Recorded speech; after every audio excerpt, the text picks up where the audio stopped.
This week, me and the NBA Big Board crew will be dropping our mock drafts. And in this episode, I will go first as I will release my first mock draft 1.0 for the 2023 NBA Draft. You know who I got going number one. You know who I have going number two. But who do I have going number three? Stay tuned.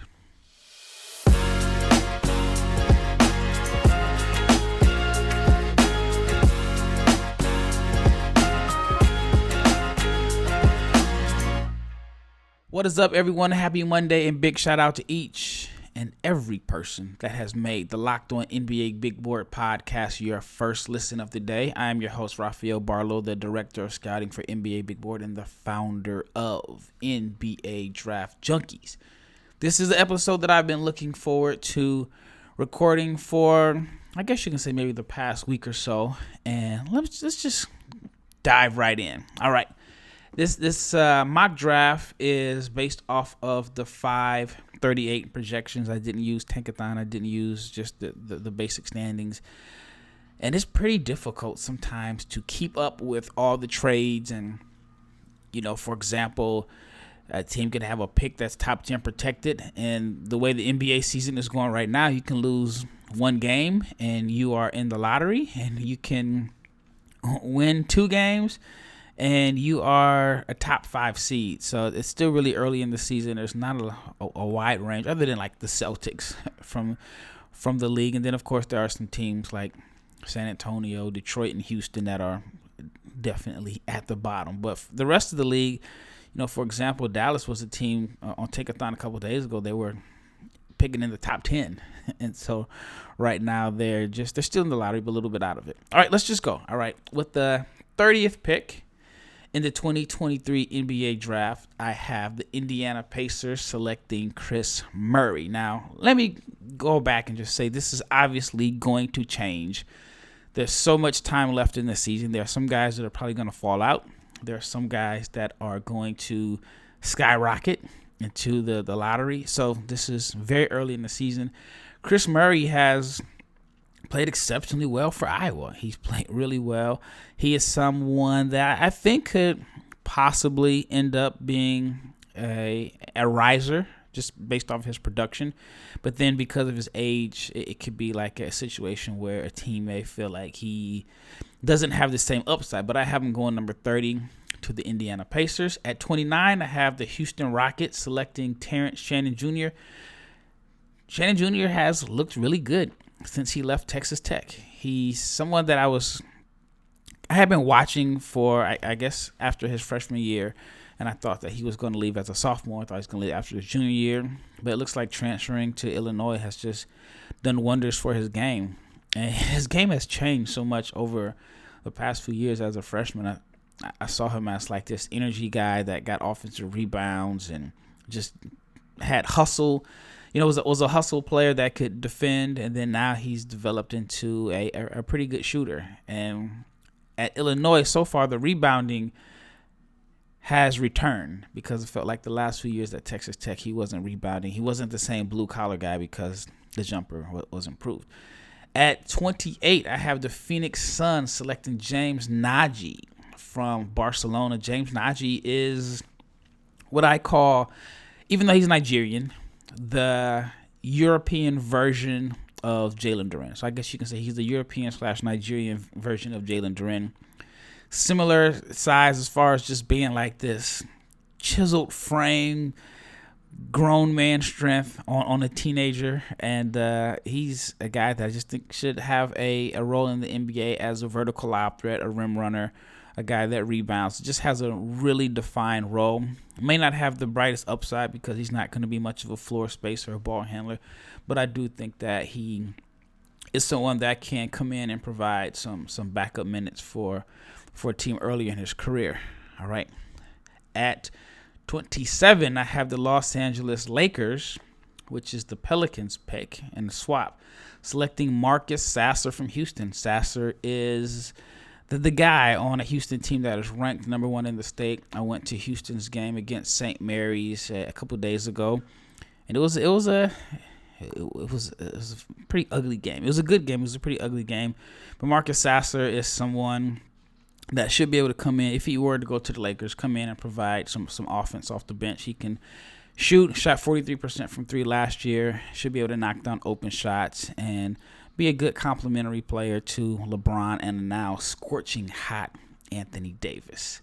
All right, at 26, I have the Memphis Grizzlies selecting Nikola Jurisic from Serbia, probably someone that's going to be stashed. He is someone that is just the epitome of versatile. He can shoot, he can pass. May not be the greatest athlete, but he just does so many things well, like your typical Serbian player. I mean, you think of like Serbian players in the NBA, they're all multi-skilled, from Nikola Jokic to Bogdan Bogdanovic. Then you have, other than Boban. Boban is kind of like the most traditional guy that you can kind of put in a box, but a lot of the Serbian players are really skilled. And you can say the same thing about Nikola Jovic, who was in last year's draft. At 25, I have the Charlotte Hornets via the Denver Nuggets selecting Creighton's Arthur Kaluma.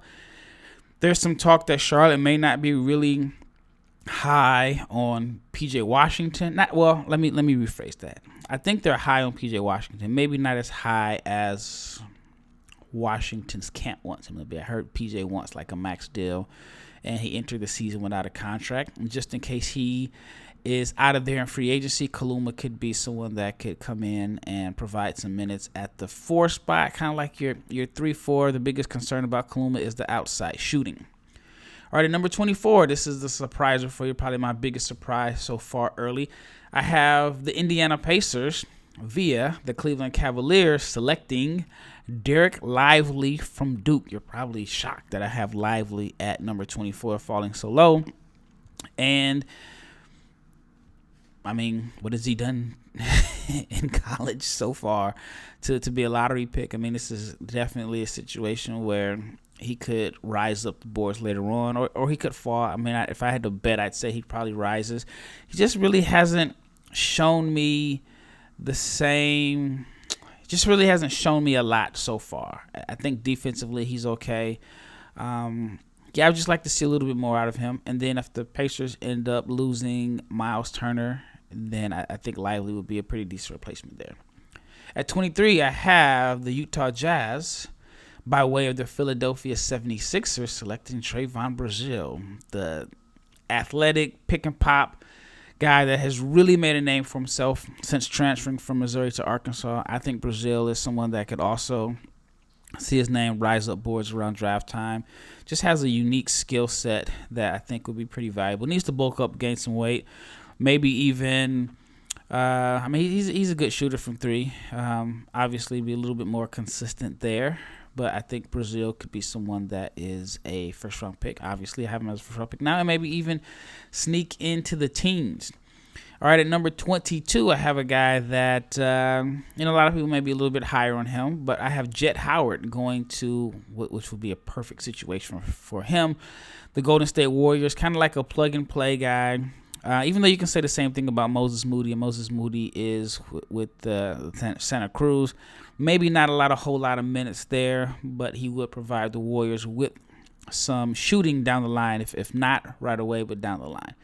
At 21, I have the Atlanta Hawks selecting Ryan Rupert, who is from France but is playing in Australia. He's been dealing with a wrist injury, so the shooting numbers aren't really good right now, but he is a player that would be able to provide some, best case scenario, a 3-and-D player for the Hawks, or whoever selects him has a ridiculous 7-foot wingspan on like a 6'7" frame.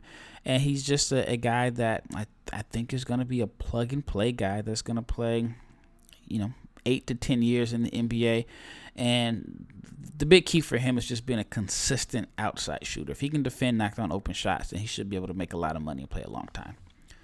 All right, at number 20, I have the Toronto Raptors selecting Leonard Miller. I mean, Leonard Miller is a guy that, it just seems like a perfect fit for the Toronto Raptors.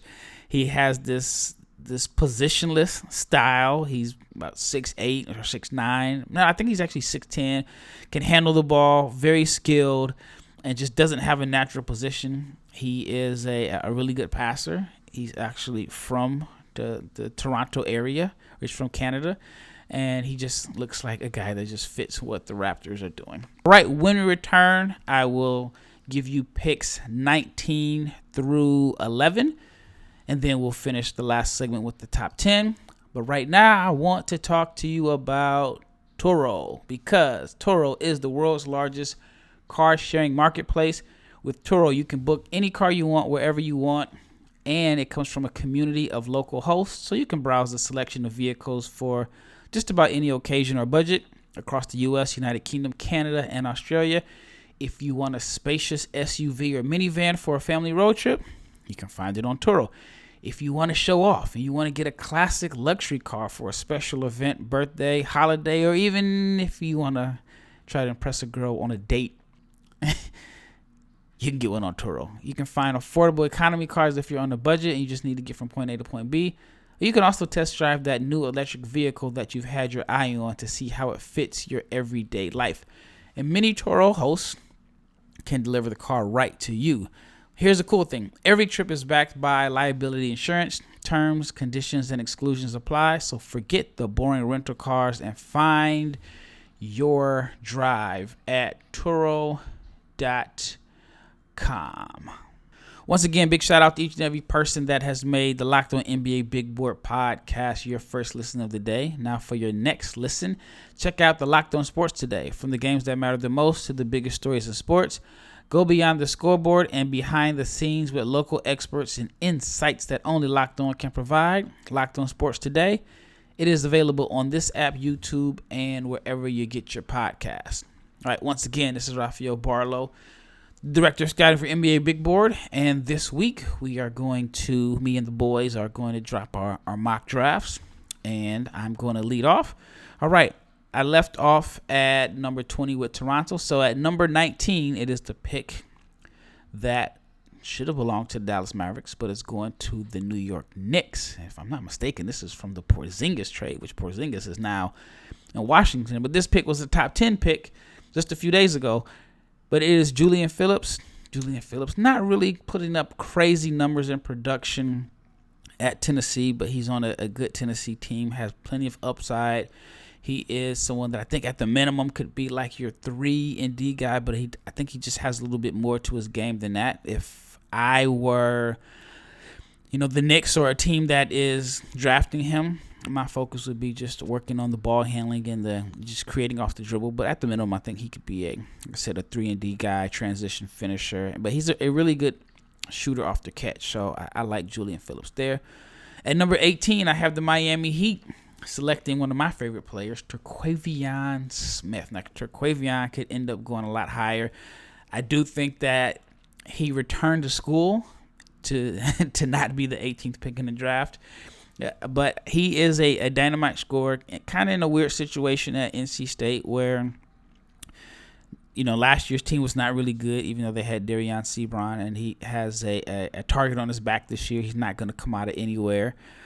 Putting up pretty good numbers this year, and Miami needs Kyle Lowry's getting older. They could use a point guard, and Terquavion seems like someone that at the very minimum should be able to come in and be like an instant offense guy in the NBA. I think that he wants to prove that he is a starting point guard. But I like Terquavion Smith. I like him a lot, and I think it would be interesting to see him in Miami. All right, at number 17, I have the Brooklyn Nets selecting Kyle Filipowski. Filipowski has been very productive, has been Duke's best player this year. I mean, he's just a highly skilled guy. He may not be your traditional back to the basket center, may not be like your vertical lob threat or your defensive anchor, but he is one of the most skilled players in this draft. He can shoot, he can pass, show some flashy ball handling, and the Nets could definitely use some size on the front line, so I think Kyle Filipowski would be a good choice there. At number 16, the Utah Jazz. I mean, this is a team that has so many picks. They have a lot of picks. They should end up with 3 picks in this first round of the draft. Maybe a few months ago, they thought everyone thought that Utah would be competing for the first pick, but they've been so good, it doesn't look like it's going to happen. But I have the Jazz selecting Gigi Jackson. Jackson is going to be the youngest player in the draft, only 17 years old right now. He's at South Carolina. kind of getting beat up a little bit on a South Carolina team that is, I guess you can say, it's not loaded with talent. But Jackson is super skilled, gifted scorer. Like I said, very young, can handle the ball, can face up. I think that he's going to be a very reliable three-point shooter. He is a weapon. He reclassified up, so I guess you can say he still should be in high school.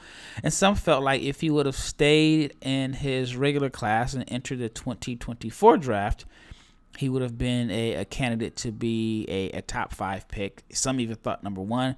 I have him falling just outside of the lottery, but Utah has the picks, and they're going to have the time to really be able to gamble on his talent and wait for him to end up, being ready. Because again, 17 years old, he'll be 18 on. I don't even know if he'll be 18 on draft day, but he is going. I think he's born in December. I think he turns 18 in December. But we're talking about a guy that, if he ends up hitting for the Jazz, or just however, I mean, he's going to be able to squeeze a lot of contracts in his career because he's starting so early.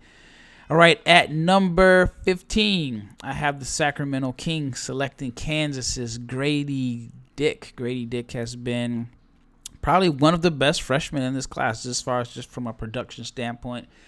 Has positional size, can shoot. He is a guy that I just think is going to be able to come in and just knock down open shots for a team and have a role there. So Sacramento, one of the surprises of this year. Mike Brown really has those guys hooping and playing well. So Sacramento Kings get another shooter in Grady Dick. All right, we are now at the lottery. And with the 14th pick, I have the Los Angeles Clippers, who I do not expect to be in the lottery in June.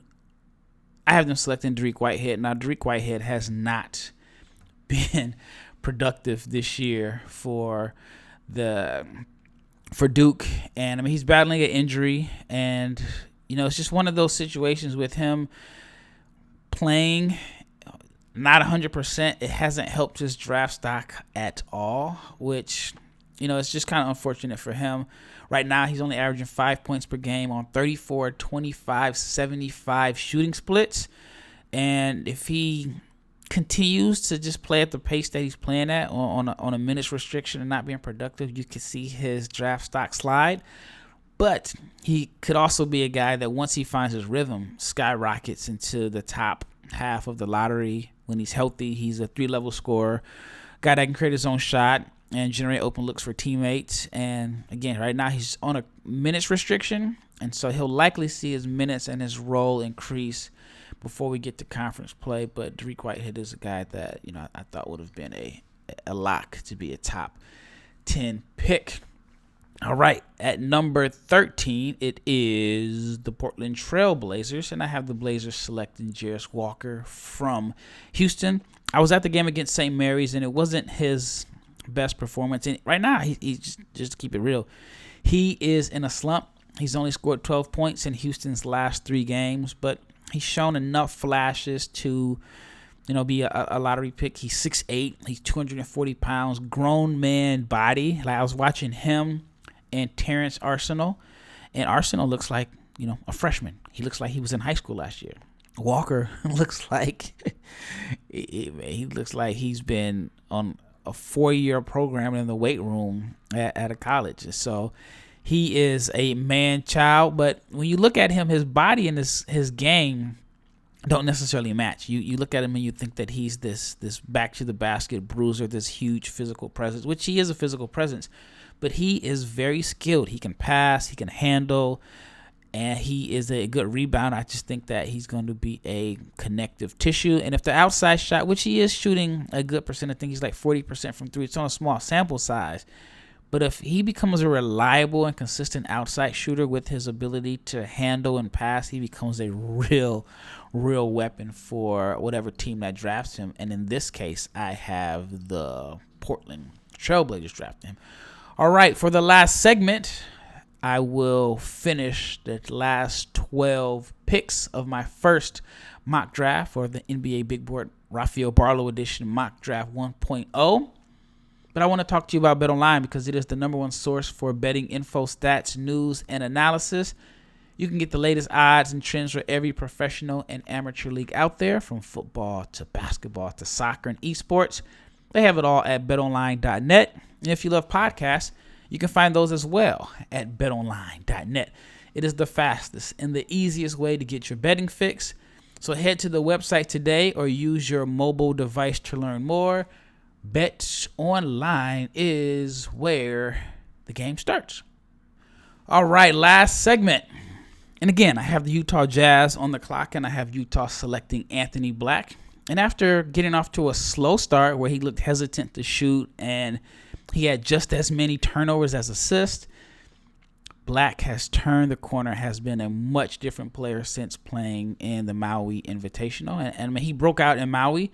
And what's interesting is that he is a player that I wasn't 100% sold on the shooting. I'm still not 100% sold on him as an outside shooter. I saw him as a connective piece with great positional size, but he's been efficient. He's making over 50% of his shots and shooting 39% from three. Now, if he can sustain those numbers, he could rise to the middle of the lottery, and I don't see why not. I mean, he could do it. He could go somewhere where Dyson Daniels was picked last year, and I think some people think Black may be a even better prospect than Dyson Daniels. So I have Anthony Black at number 12 going to the Utah Jazz. At number 11, I have the Orlando Magic selecting Dillon Mitchell. And Mitchell he's playing his role. He's averaging 8.6 rebounds per game, shooting 68% from the floor on a Texas team that is currently ranked number 2. And, you know, let me go off the path a little bit. Texas is known for football. But the two top-ranked teams in college basketball right now are the Texas Longhorns, who are number 2, and the Houston Cougars. Texas is a basketball state. 5 McDonald's All-Americans last year, even though it's always going to be known as a football, but it is a basketball state. And let me get back to it. But Dillon Mitchell, he is a high flyer. He's an excellent rebounder. Some say that he has one of the highest ceilings in this draft class, but he's very limited offensively, scores all of his points in the paint. And if I called him a reluctant shooter, that would be an understatement. Hasn't attempted a 3 this year, but he has just this freakish athleticism, has a tremendous amount of energy that he plays with. It's like your low maintenance personality guy that just doesn't need a lot of usage to be, impactful for a team. And he has high potential. So I think Dillon Mitchell to Orlando at number 11 would be, I don't think it's a good fit. I don't think Orlando's a good fit for really anybody because they have a lot of redundancy on their roster. So Mitchell would be adding to their logjam of wings and hybrid 3s and 4s. But, I mean, no matter who I would have put here, it would have been redundant. All right, at number 10, I have the New York Knicks selecting Khalil Ware. Now, Ware has shown some flashes this season, and in my opinion, so far, I think he's really distanced himself from Derek Lively. A lot of people had a debate over who was the best center behind Wembanyama in the draft between Ware and Lively, and I think it's without a doubt, it's Ware. He's averaging almost 11 points per game, 6.5 rebounds, a block and a half, and only 25 minutes. And he showed some flashes of his shooting potential against UConn, where he made 2 out of 3 from 3. And that was the game where he had 18 points and grabbed 9 rebounds.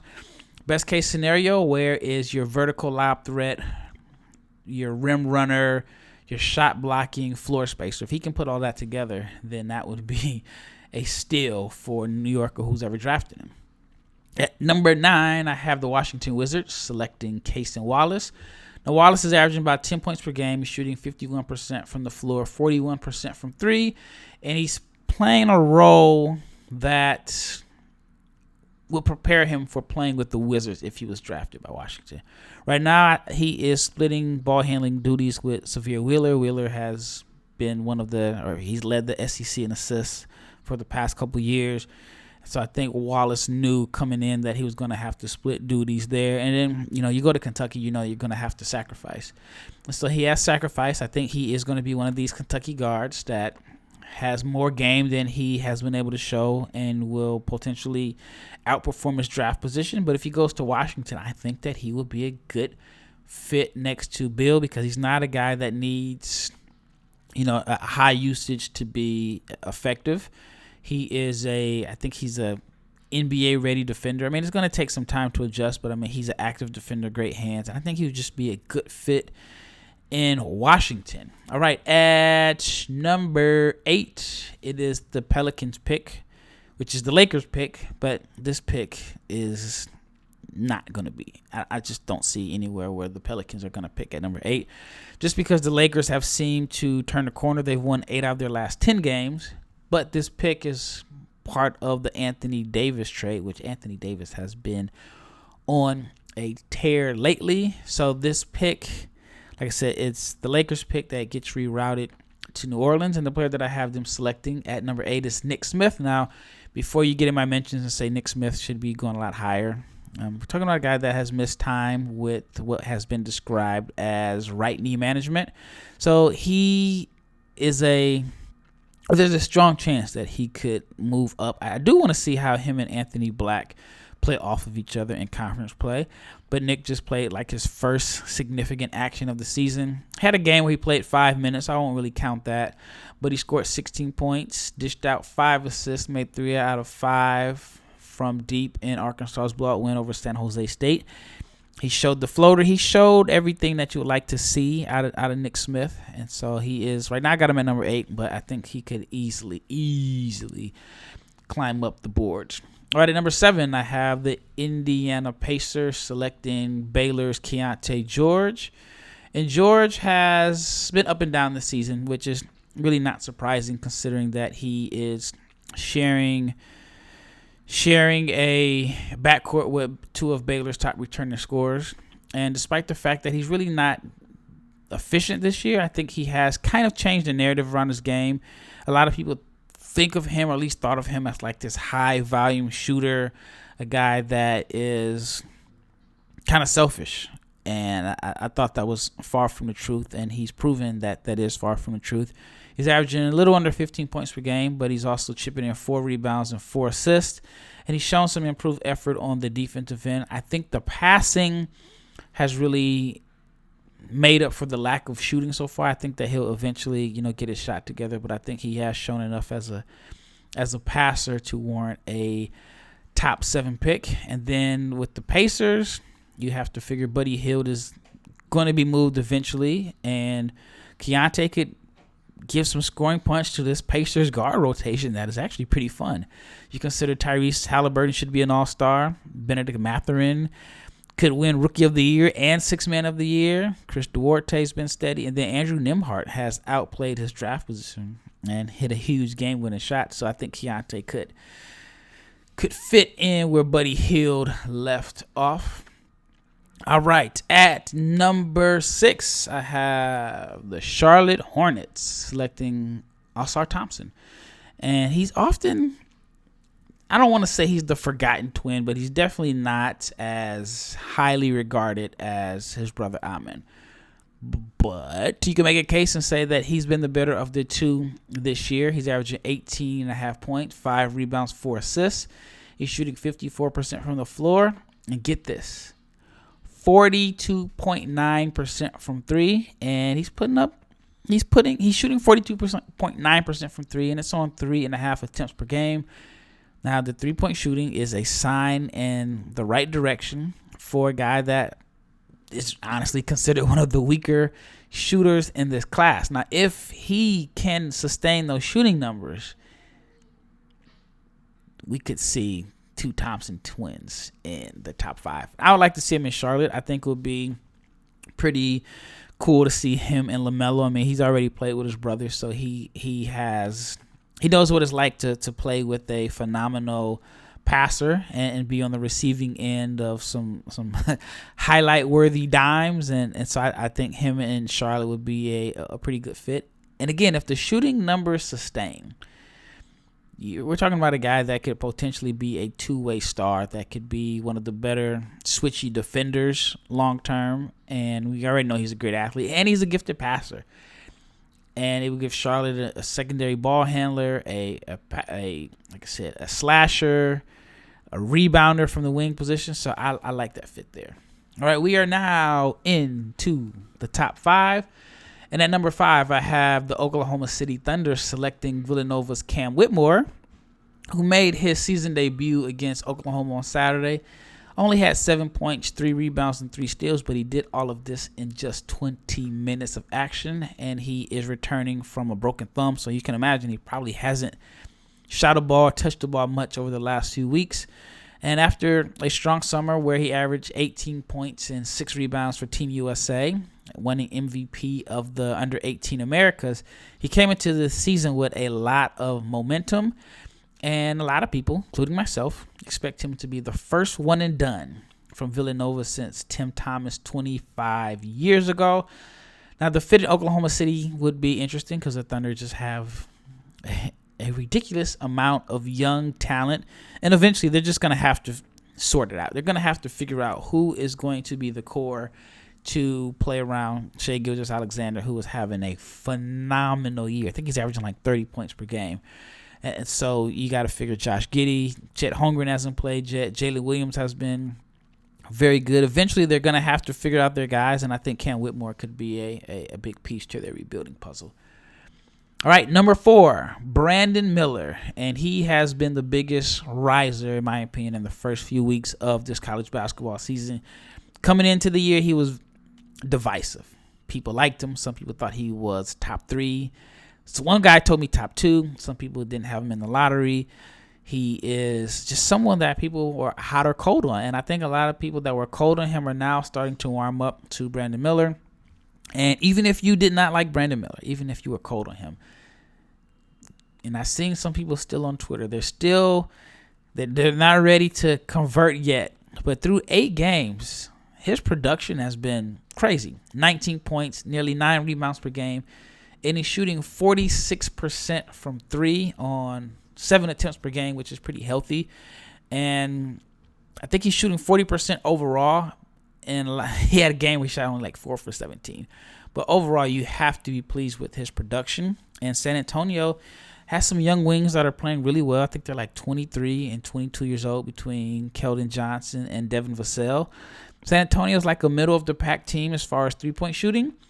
And Miller would provide them with another wing that's 6'9" that can handle the ball and knock down open shots, and that could really make San Antonio dangerous. Although I'd like to see Miller showcase more of his mid-range game, which was like his greatest strength coming into the season. I think it's more so the fit at Alabama, where he's not really showing that. But if he can get to the rim and maximize his ball handling and his size and athleticism, he could be really, really special. All right, we are now into the top 3. And at number 3, I have the Detroit Pistons selecting Amen Thompson. He's averaging 15.6 rebounds and 6 assists for the City Reapers in Overtime Elite League. 6'7", 200, elite athlete, great court vision. And he is someone that I've heard scouts say they would have taken him number 1 in last year's draft. Scouts are really high on him. But unfortunately, if he ends up going to the Pistons at number 3, it would be an absolute terrible fit. The Pistons have Cade Cunningham. They have Jaden Ivey. Thompson is, I think, shooting below 20% from 3. So he's not a real asset off the ball. So if you're Detroit and he's available if you have the 3rd pick, which of course you hope you have your number 1 pick, but if you're Detroit and you have the 3rd pick, even though you may feel like Thompson is the best player available, you may have to take someone like Brandon Miller over him, because Miller is more of a fit to complement their current roster. But I have Amen Thompson as the 3rd best player in this draft, and I have him going to the Pistons, which, like I said, would be a terrible fit. All right, and this is the most predictable 2 players. I guess I don't have to spend a whole lot of time here. At number 2, I have the Orlando Magic selecting Scoot Henderson, and Scoot is pretty much a lock to be number 2. And in my opinion, I think he's widened the gap between him and the third best prospect. Even though not everybody's convinced, I did speak with a scout that mentioned that he is a better version of Eric Bledsoe. And then someone in my someone from my NBA Big Board newsletter mentioned that he's putting up the same numbers as Saban Lee. And then I talked to a scout Saturday at the Houston St. Mary's game where they said they didn't think Scoot was a lock at number 2, which was kind of shocking to me. But I think he is. And, I mean, I don't know what he could do even better. So, I mean, he was a guy that we knew he was a phenomenal athlete, and he had a really good season last year as a 17-year-old, and then he has stepped it up this year. He's averaging 21 points, a little under 6 assists per game, shooting 48% from the floor and 47% from 3. It's not a large sample size, but 47% from 3 is really good for a guy that, his greatest weakness was his 3-point shooting, which I didn't think was too much of a big deal, simply because he was going from the high school line to the NBA 3-point line, which is, basically skipped a step. It's an adjustment to go from high school to college. So he went from high school to the NBA, but he's put in the work and improved his jumper. For everything I've heard about him, just a great overall person, focused. He still believes that he should be the number 1 pick, so you got to like that type of confidence. But yeah, I think he's going to be a 3-level scorer. I think he's going to be a guy that, he can get to the rim. He has the tools to handle, to get to the rim and finish at the rim. Then his mid-range pull-up was probably his greatest strength last year. And now he's knocking down threes. He's somebody that in a normal draft would be the number 1 pick. Now, going to Orlando, somebody's got to go. Somebody's got to scoot out the way, whether it's Markelle Fultz, Cole Anthony, or Jalen Suggs. I think Orlando is going to give the keys to Henderson if they draft him at number 2. So somebody's on the move. Somebody's got to find a way to figure out how to complement Banchero and Henderson if this does happen. All right, at number 1, it is the Houston Rockets selecting Victor Wembanyama. And Wembanyama has just been absolutely dominant in the French League. He is on the best team. He leads the league in points, rebounds, and blocks. And like I said, his team is in first place. And he entered this season with ridiculous expectations as is. And those expectations magnified or skyrocketed after averaging 36.5 points against the Ignite in Las Vegas or Henderson back in early October. Now, he's more than lived up to the hype. And I think he's exceeded it. And so far this year, he showed just this ridiculous level of ball handling and shot making. We've never seen it before with anyone his size. If you watch the highlights, you're seeing like him handle the rock like a wing. He's shooting these one-leg three-pointers. He is just absolutely showing out. It's like last year when he was with Asvel, they had him in cuffs. He was so restricted, and now he's playing free, and he is looking like this generational talent that everyone has been talking about. But if he goes to Houston, it's going to be – it's not too bad of a fit, but they would have to get him a point guard. I'm not a fan of what Houston has going on. I'm a big fan of their talent, and I actually like Coach Silas. But the pieces seem like they should fit. Jalen Green is super talented. Jabari Smith is – he after getting off to a really slow start, he's kind of finding his groove there. Kevin Porter Jr. has been productive. Şengün is one of my favorite guys. He's averaging like 15 points a game. But, if Vic comes in town, Şengün is, he will be moved to the second unit. But I think Vic is versatile enough where he might be able to play some 3. Could you imagine that? He might be able to play some 3 at like 7'5".